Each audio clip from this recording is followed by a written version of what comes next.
This movie just suffers as a mediocre ending to the original series of Apes movies because the story is not only very lackluster, but I also really thought this movie does have an extreme identity crisis.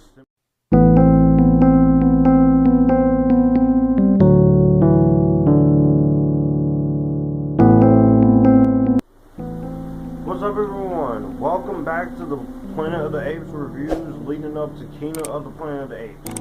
My name is Joshua Drake. Welcome back to Epictastic Joshua. If you are old here or if you're new here, welcome. I am at the final film in the series, and this is going to be my thoughts on Battle for the Planet of the Apes.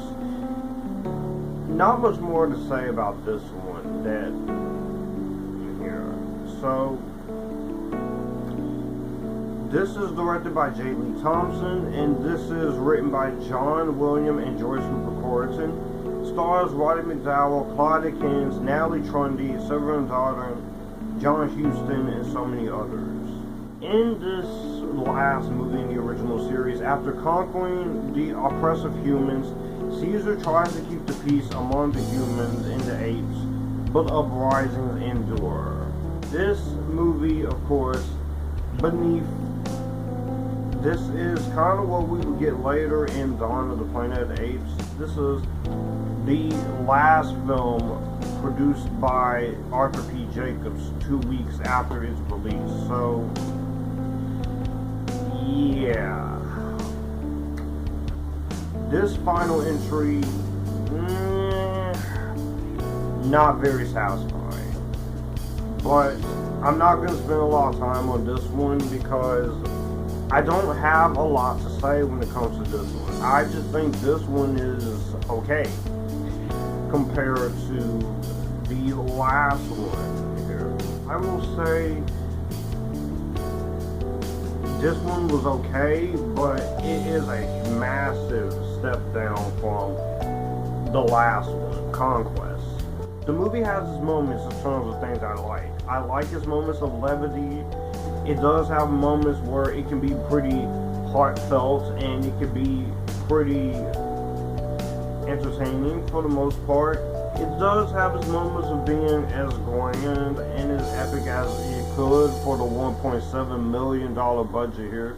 The budget took a massive step down with each individual movie. It does have its fun moments here, and it does have its moments of very heartwarming moments, but it also has some really dark moments, which is really surprising here. And I do think War for the Planet of the Apes does do a better job at telling a story like this.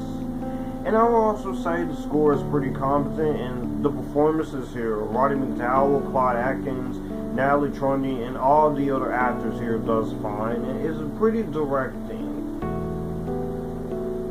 It's pretty well competently directed for the most part. I'll give the movie that. And there's some good moments of cinematography here. This movie just suffers as a mediocre ending to the original series of Apes movies because the story is not only very lackluster, but I also really thought this movie does have an extreme identity crisis, similar to the next movie in the Apes series we're going to talk about, which is this one. This movie, it does have a good confrontation from Aldo and Caesar. I do like that. That was the most satisfying part of this. When I say this movie has an identity crisis, the movie doesn't know what it wants to be. Do you want to be a battle? Do you want to be a profound cautionary tale of such? Do you want a happy ending here? Or do you want to be just as weird and as dull as Beneath the Planet of the Apes? And I think this is a case where the movie, it suffocates for that. And it hurts for that. Because if you don't know what you want to be, it's kind of frustrating for me to even get into this movie. There's moments where I'm sitting here, and I'm sitting there, I'm trying to get into it, I'm trying to get hyped, I'm trying to really see what we're going for here, and unfortunately, I just think it doesn't really do a good job in terms of that. I think in terms of everything this movie's going out for, it doesn't really know what you're going to go for.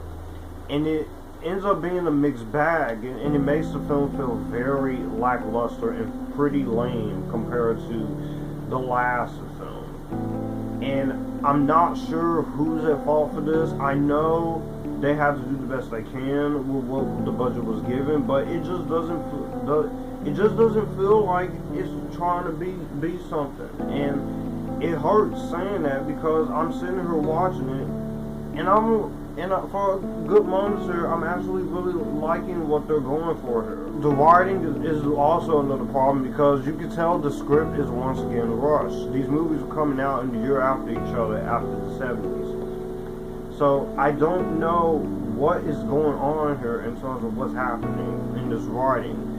And when you get to, it doesn't help when you get to the ending, it's very unsatisfying here. So I'm sitting here, things are not really going as satisfying as it should, because I'm not as invested as I was in the last couple minutes. And I'm not as invested as I want to be, because nothing is going on, nothing was happening, and I'm sitting here, nothing happened here.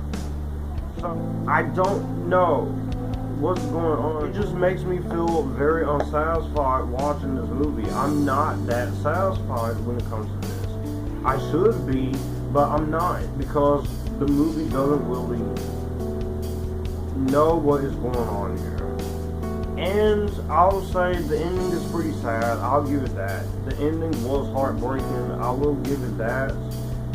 By the time we finally get a good, satisfying payoff, it doesn't really fulfill its promise on the battle. I do think War of the Apes, so even Dawn of the Apes did this much better. So unfortunately for the final Apes movie, this is not a satisfying way to go out. It's not terrible. It's not complete god-awful. I do think there's moments of potential in here.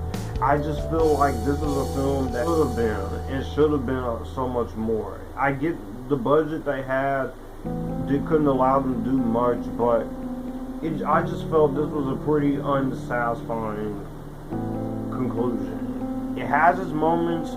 You may find it decent, but for me, this is decent enough, but it is one of the lesser tier Planet of the Apes films, unfortunately. And that's kind of a shame. Well, that's going to do it for the video that you just watched. If you want to see more, my channel icon is up here. If you want to see more content from me, all my social medias are right here in this end card. I will also leave a playlist and a video here for you to see what the channel is about. As always, acknowledge me, stay Epictastic, join the Epictasticness, and you guys keep it cool.